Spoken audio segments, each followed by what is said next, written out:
Hi guys, welcome back. In today's video, I'm going to be answering a question that I get a lot, which is, how do I read so much? And give you my top 10 tips on how you can read more if that's something that you want to do.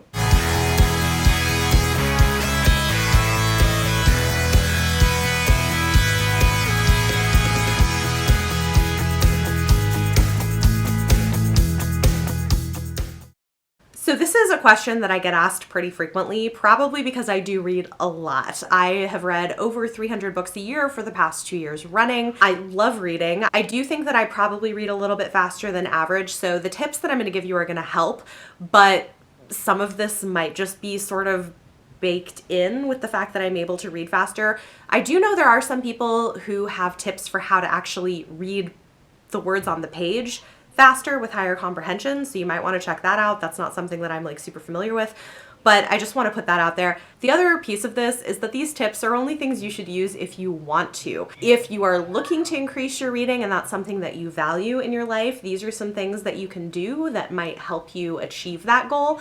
But if you're happy with what you're doing, that's fine. You're still a reader, even if you're only reading like a couple books a year or one book a month.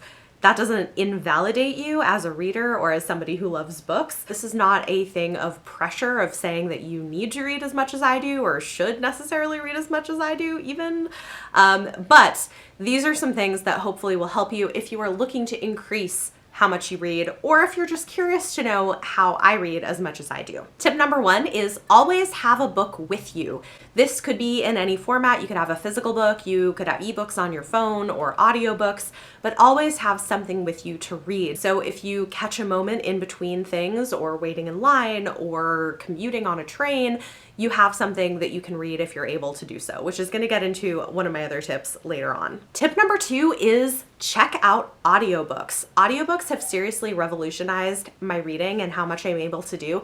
And there are so many amazing ones out there, even with full casts, really great production quality. If you haven't tried audiobooks before, I would recommend you do it. There are free ways to do this. The Overdrive app or the Libby app through your phone will often connect with your local library system.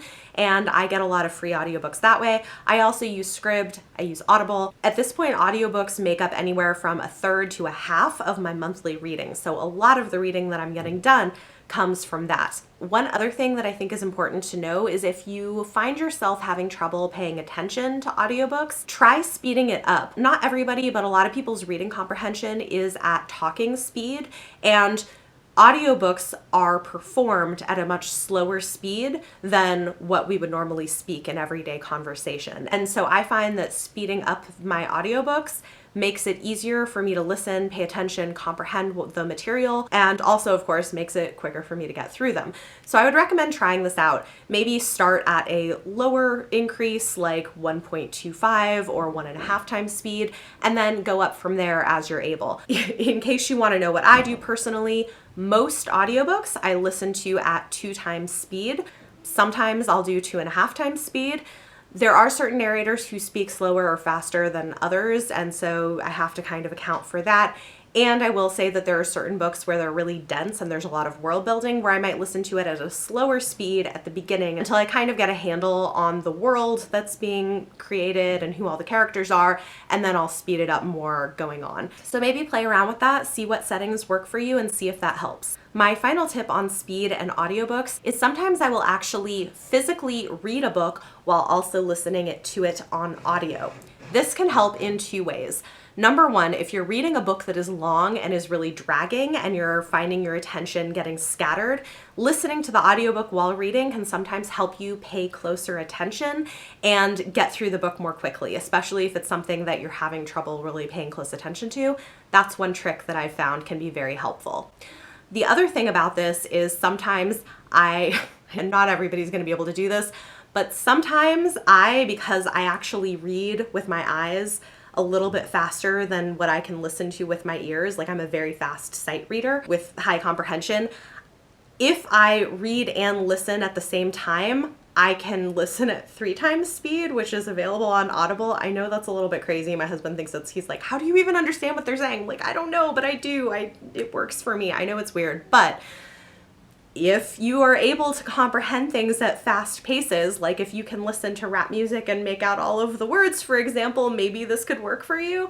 So there have been times that I've done that where I'm like, I want to like finish reading this book, and I'll just like sit down, read the book and listen to it, and like, yeah. So that is a trick you could also try. It may or may not work for you, but those are some of the things that I do. Tip number 3 is alternate your formats.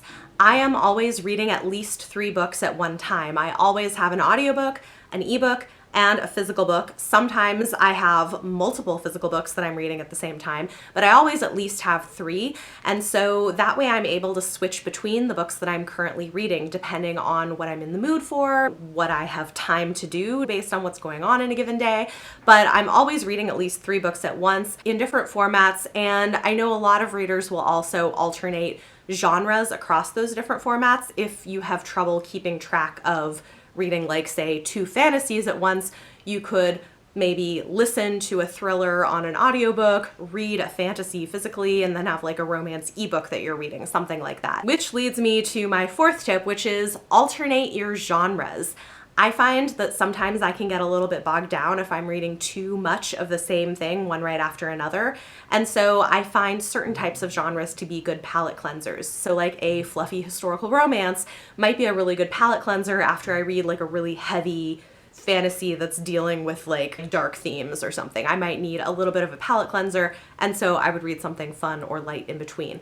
And I think alternating the genres of the books that you're reading can help you keep from getting in the dreaded reading slump and keep you moving through books at a pretty quick pace. So those are a couple of things. I would recommend always having multiple books that you're in the middle of, but in different formats and in different genres. So as an example of what I'm currently reading as I'm filming this is probably not what I'll be reading by the time this video goes up, but at the moment I'm reading a e-arc of an adult contemporary romance called Hearts on Hold by Cherish Reed. That's my current ebook. I am listening to Shogun by James Clavell, which is an epic historical fiction, and man is it a beast, let me tell you.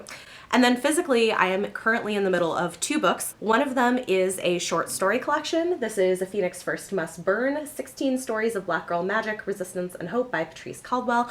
Edited by Patrice Caldwell. So these are all stories from different authors, and I'm reading 1 story a day from this anthology. And then I am also physically reading The Beauty of Darkness by Mary E. Pearson, which is the final book in the Remnant Chronicles. So at the moment, I'm currently reading 4 books in 3 different formats. The 2 physical ones are sort of speculative fiction, my audiobook is historical fiction, and my ebook is romance. So that might be a good example of how that might work for you. Tip number 5 is read things you enjoy. If you are having fun with your reading and reading things that you find to be enjoyable rather than just the things that maybe you feel like you should be reading, you're probably going to read a lot more. Sometimes this takes a little bit of dabbling in different genres to get a good feel for what you do and don't like and what does and doesn't work for you.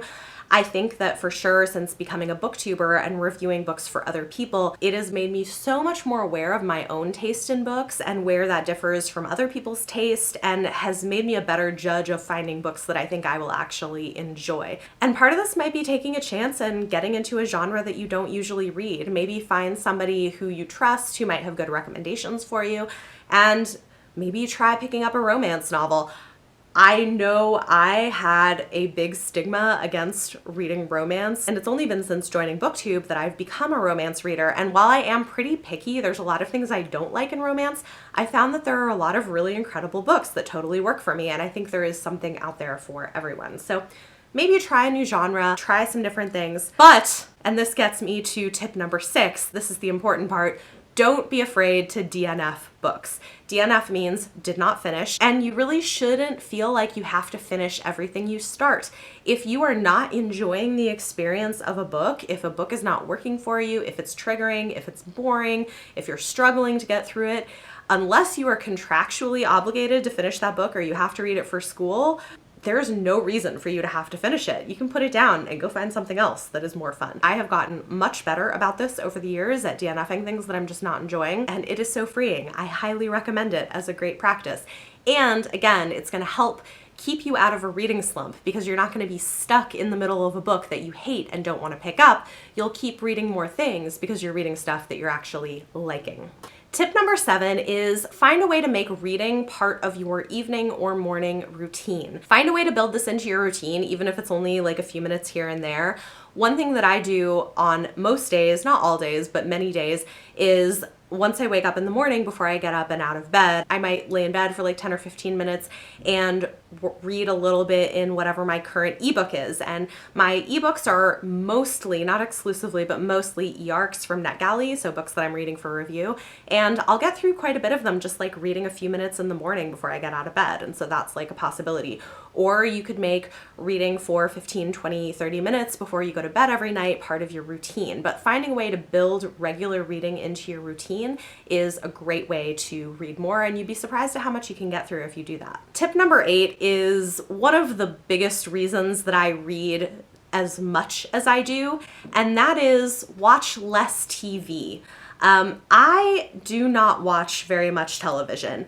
Now, if that is something that you enjoy and you would prefer to have that as a bigger part of your recreational time and you don't want to give that up for reading, that's perfectly fine. There's like no judgment from me on that point. However, I spend most of my free time reading, not watching television. I do have stuff that I watch regularly. I am a committed fan of the Bachelor franchise, so I always watch that, and then I'll like read during commercial breaks. This is how I consume The Bachelor, you guys. It's like the only reality TV show I love, but I really love that. And then sometimes I'll watch stuff with my husband on Netflix. So we'll slowly make our way through seasons of things like 1 episode or 2 episodes at a time of things like The Witcher or The Crown or The Walking Dead. But there are things that I enjoy that I do consume somewhat, but the number of hours weekly that I spend watching TV is very, very small compared to the number of hours I spend every week reading books. So if you really want to read more, maybe consider cutting back on how much television you're consuming. Tip number 9 is read in between things or read while multitasking. And again, this connects back to some of the other things I've talked about previously. If you always have a book with you, you can read while you're waiting in line at the post office. You can read while you're at the playground with your kids, while you're on the subway commuting somewhere. You can listen to audiobooks while you're walking or exercising or cleaning or cooking or grocery shopping. And these are all things that I do regularly. I multitask. I build reading books into other things that I'm doing in my life. I am a mom of 2 young kids, so my life is pretty busy. And of course, there are days where I get more or less reading done. Sometimes I go to the park and my kids just like really, really want my attention that day. They want to play with me. They need me for things. And so I'm present for that. But if they're happy off playing with their friends, I'm gonna like put in my earbuds and listen to my audiobook, or I'm going to probably scroll through my ebook or maybe read a physical book on a really good day, although usually that doesn't work as well for me. I do find that stopping and starting is easier for me with audiobooks and ebooks. So at the park, that's usually what I'll do. But yeah, multitasking and making it just a part of your day that you build in around other stuff that you're doing.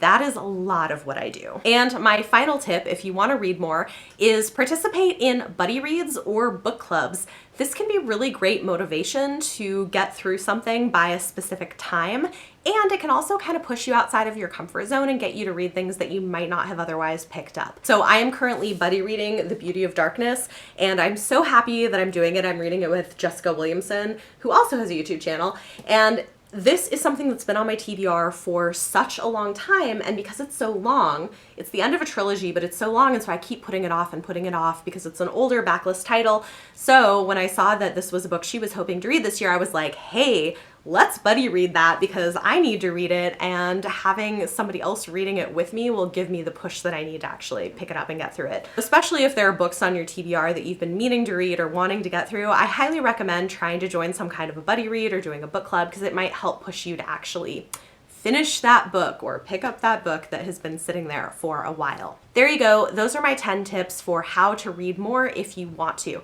Hopefully this was helpful. Again, this is a question I get a lot.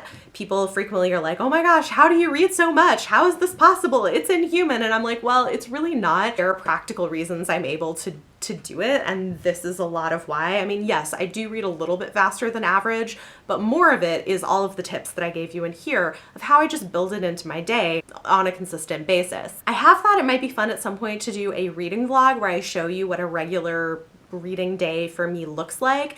And so I'm hoping to do that sometime in the next couple of months and give you guys some kind of a practical idea of what this looks like for me on a daily basis. Although I will say it varies for me quite a lot. A very low reading day for me is probably going to be like an hour's worth of reading, including audiobook listening and other reading. I would say that I rarely, if ever, have a day where I don't spend at least an hour or close to an hour's worth of time doing some form of reading. That's pretty rare, and that's usually only if I'm traveling with kids. But even then, I still usually get a little bit in. A high reading day for me might be like 7 or 8 hours worth of reading, and then an average day might be somewhere in between there. But I'm pretty much reading at least a little bit every single day. So yeah, hopefully that's helpful. Talk to me in the comments down below. Let me know any of your thoughts or feelings on any of the things I talked about. And if you have any other additional tips that you think might help people, feel free to leave them down below. If you guys like this video, give it a thumbs up, subscribe if you want to see more. Thank you so much for watching, and I will see you next time.